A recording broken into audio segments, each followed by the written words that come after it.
Kashmir reels from a brutal terror attack that left 26 tourists dead, igniting India's fiery Operation Sindoor against Pakistan. As missiles fly and waters of the Indus choke, a deadly Indo Pak clash risks nuclear chaos. Behind the scenes, a US-China shadow war unfolds. American diplomacy pushes for peace, while Chinese jets fuel Pakistan's fight. Will Trump's ceasefire hold, or is the world on the brink?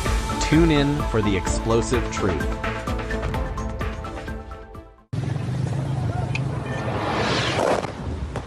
In the early hours of May 7th, India suddenly launched a military operation codenamed Sindoor. The Indian military stated that the operation involved missile strikes targeting 9 terrorist infrastructure sites inside Pakistan. The Indian Ministry of Defense claimed that the operation was targeted, cautious, and not intended to escalate. The incident originated on April 22nd, when a terrorist attack targeting tourists occurred in Pahalgam, a region in Indian-controlled Kashmir, resulting in the deaths of at least 26 civilians. India accused Pakistan of supporting cross-border terrorism and swiftly took action as a result. Pahalgam, in Indian-controlled Kashmir, is known as India's Little Switzerland and was once a significant filming location for Bollywood movies. On the afternoon of April 22nd, a group of armed militants suddenly emerged from the forest, opening fire with machine guns on tourists in the area, killing at least 26 people and injuring 17. Among the deceased, apart from one Nepalese tourist and one local guide, the rest were Indian nationals, mostly Hindus. This was the most severe terrorist attack targeting civilians in the region in over 20 years. Indian Prime Minister Narendra Modi strongly condemned the terrorist attack, stating, "India will identify, track, and punish every terrorist, their handlers, and their backers. We will pursue them to the end of the earth. India's spirit will never be broken by terrorism." Following the April 22nd terrorist attack, a widely circulated photo of a woman crying at her husband's funeral in India ignited public outrage across the country. A relative wails during the funeral procession of Adil Hussain Shah, who died when militants opened fire on a crowd Tuesday at his village Hapatnar, about 13 miles from Pahalgam, where the incident took place. On the evening of April 23rd, India's External Affairs Minister Vikram Misri stated at a press conference in New Delhi that Prime Minister Modi, during a special cabinet meeting, determined that the attack was linked to cross-border activities involving Pakistan.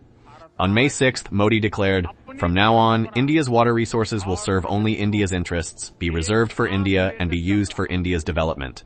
While Modi did not directly mention Pakistan, the implication was clear. Earlier, on April 23rd, India announced the suspension of the Indus Waters Treaty, surprising the international community.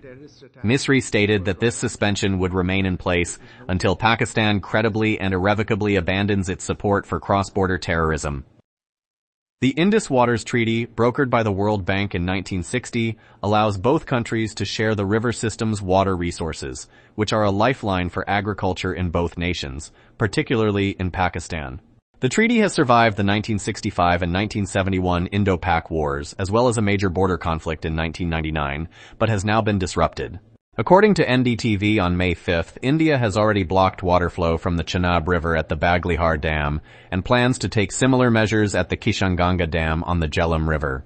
Approximately 70% of Pakistan's agricultural irrigation and domestic water supply depends on the Indus River and its tributaries, with agriculture being a critical component of Pakistan's economy and rural livelihoods. If India cuts off water supplies or releases floodwaters, it could severely impact Pakistan's food production, water security, and economic stability.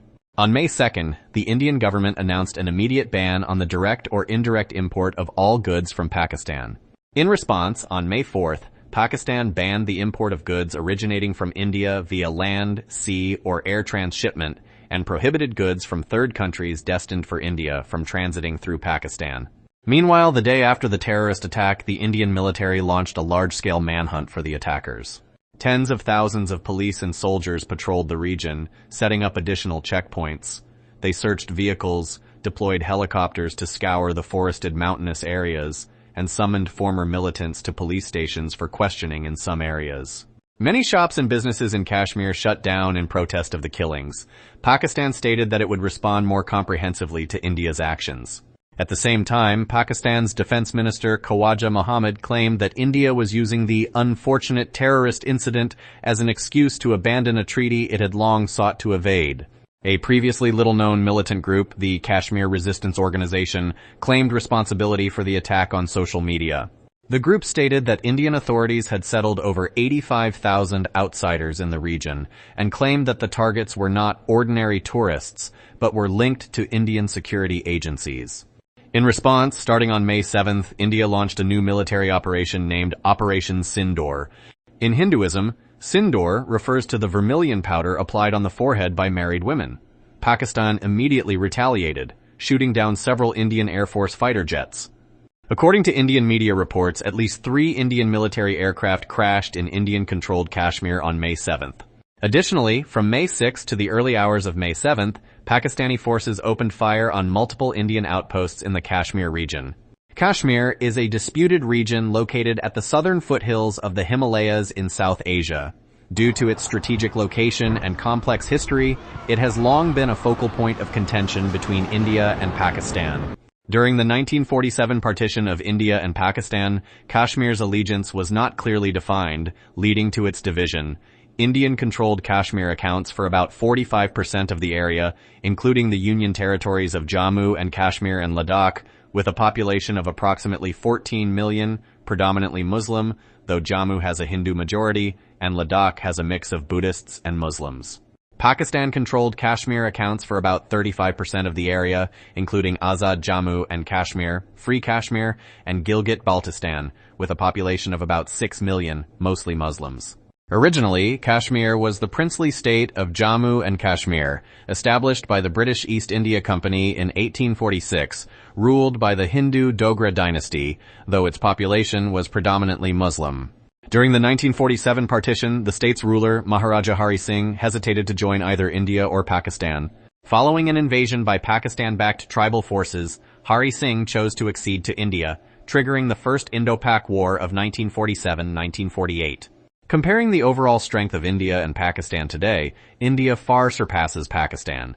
India, population, approximately 1.4 billion military size, 1.45 million active troops, 1.15 million reserves, and 1.3 million paramilitary forces. Military budget, $83.6 billion in 2024, the fourth highest globally, accounting for 2.4% of GDP. Nuclear weapons, approximately 164 nuclear warheads, with a nuclear triad capability, land-based missiles, submarine-launched missiles, and strategic bombers. Economy, GDP of about $3.6 trillion in 2024, with foreign exchange reserves of $680 billion and a healthy economic growth trajectory. Pakistan, population, approximately 240 million military size, 650,000 active troops, 500,000 reserves, and 300,000 paramilitary forces. Military budget, $10.4 billion in 2024, accounting for 3.5% of GDP. Nuclear weapons, approximately 170 nuclear warheads, slightly more than India, primarily relying on land-based missiles. Economy, GDP of about $340 billion in 2024, with foreign exchange reserves of $15 billion facing high inflation and heavy debt. From the data above, India's population is 6 times that of Pakistan, its military budget is 8 times larger, its GDP is 10 times greater, and its foreign exchange reserves are 43 times higher. The disparity in strength is stark, with Pakistan currently grappling with high inflation, economic stagnation, and a heavy debt burden, while India enjoys robust economic growth. This is akin to a small dwarf fighting a giant 10 times its size. The outcome seems predictable. However, behind this dwarf looms another giant, China. 2 U.S. officials told Reuters that a Chinese-made Pakistani fighter jet shot down at least 2 Indian military aircraft on May 7th. One of the officials, speaking anonymously, stated that the U.S. was highly confident that Pakistan used Chinese-made J-10C fighter jets to launch air-to-air missiles at the Indian aircraft. Douglas Berry, a senior fellow for military aerospace at the International Institute for Strategic Studies, IISS, stated, China, the United States, and some European countries' air combat research institutions will closely monitor the tactics, technology, operational procedures, equipment used, and their effectiveness in this battle. This conflict could be an instance of China's most advanced weapons facing off against the West's best. if those weapons were indeed deployed. Following the May 7 Indo Pak air battle, debris from a PL-15 missile, intercepted by a Rafale fighter jet, was discovered in Indian territory. Based on the missile's serial number, at least 2 PL-15 missiles were identified, one bearing the number P-15E12203039. Typically, the serial numbers of China's Pili PL series air-to-air missiles begin with the letter P, followed by the missile model, such as PL-15E. The subsequent digits likely indicate Factory Number 1, third batch of 2022, Missile Number 39. Debris from the PL-15 missile's Active Electronically Scanned Array, AESA, radar was also found at the site. The Rafale crash site was less than 20 kilometers from an Indian military airbase and 90 kilometers from the border. Pakistan's J-10C launched the Pili-15 missile from its own territory, striking the French Rafale fighter jet over 100 kilometers away across the border. The J-10 fighter jet, designed and manufactured by China's Chengdu Aircraft Industry Group, has been in service with the Chinese Air Force since 2003. The J-10C is an upgraded version equipped with a better engine and advanced AESA radar capable of launching the PL-15 air-to-air missile and is classified as a 4.5 generation fighter jet. Pakistan is the only country besides China to operate the J-10C fighter jet. It ordered 36 J-10CE export variants along with 250 PL-15E missiles in 2020, with the first 6 delivered in 2022 and a total of 20 currently in service. The PL-15 is China's standard active radar-guided air-to-air missile, designed to at least match the performance of the U.S. made AIM-120D Advanced Medium Range Air-to-Air Missile, AMRAAM. The base model of the PL-15 is equipped with a dual-pulse rocket motor with a reported range of 124 miles, approximately 200 kilometers, and a speed of Mach 5. Another key feature is its two-way data link, which allows the launching aircraft to provide guidance updates to the missile, while the missile can also relay information back to the aircraft. The export version, PL-15E, has a published maximum range of 90 miles, slightly lower than the domestic version, possibly due to differences in propellant or engine design. There are also unconfirmed reports that, as Indo Pak tensions escalated, China intervened with a surprising move, supplying Pakistan with a batch of PL-15 missiles, not the downgraded export versions, but directly from the Chinese Air Force's inventory. In comparison, France's Rafale fighter jet is equipped with 2 primary air-to-air missiles, the Meteor missile with a range of approximately 100 to 200 kilometers and a speed of nearly Mach 4, and the Mica missile, a short-range backup missile designed for close-range air combat. The Rafale is also equipped with advanced defense systems like Spectra, which includes electronic jamming, radar warning receivers, and missile detection capabilities. These systems sometimes allow the Rafale to detect incoming missiles early and attempt evasion. The Rafale's Meteor missile has a range of 100 to 200 kilometers, while the PL-15 missile used by the Chinese Air Force has a range of 250 to 300 kilometers. Although the J-10C's radar detection range is 200 kilometers, slightly less than the Rafale's 250 kilometers, it does not need to detect the Rafale at extreme distances. The J-10C can acquire target information through early warning aircraft, AWACS, other early warning planes, or ground radar networks, locking onto targets with external assistance, and launching the PL-15 missile from a distance. In essence, the true backbone of Pakistan's air combat capability in this conflict is the mysterious powerhouse behind it, China's formidable military strength. The timing of the Kashmir terrorist attack raises questions, as it occurred shortly after U.S. Vice President Vance's visit to India to strengthen the U.S. India strategic partnership. Is this timing too coincidental? Some geopolitical strategists and military observers are asking the same question. Who is orchestrating this event behind the scenes, and who stands to profit from stirring global unrest? On a positive note, President Trump recently posted, "After a long night of talks mediated by the United States, I am pleased to announce that India and Pakistan have agreed to a full and immediate ceasefire. Congratulations to both countries on using common sense and great intelligence. Thank you for your attention to this matter." U.S. Secretary of State Rubio also stated on X, "Over the past 48 hours, Vice President Vance and I have engaged with senior Indian and Pakistani officials, including Prime Ministers Narendra Modi and Shehbaz Sharif, External Affairs Minister Subramanyam Jaishankar, Chief of Army Staff Asim Munir, and National Security Advisors Ajit Doval and Asim Malik. I am pleased to announce the governments of India and Pakistan have agreed to an immediate ceasefire and to start talks on a broad set of issues at a neutral site. We commend Prime Ministers Modi and Sharif on their wisdom, prudence, and statesmanship in choosing the path of peace. However, the situation has not unfolded as smoothly as hoped. Reports indicate that despite the ceasefire agreement, Pakistan used drones and artillery to launch large-scale attacks along the line of control in Kashmir and deep into Indian territory.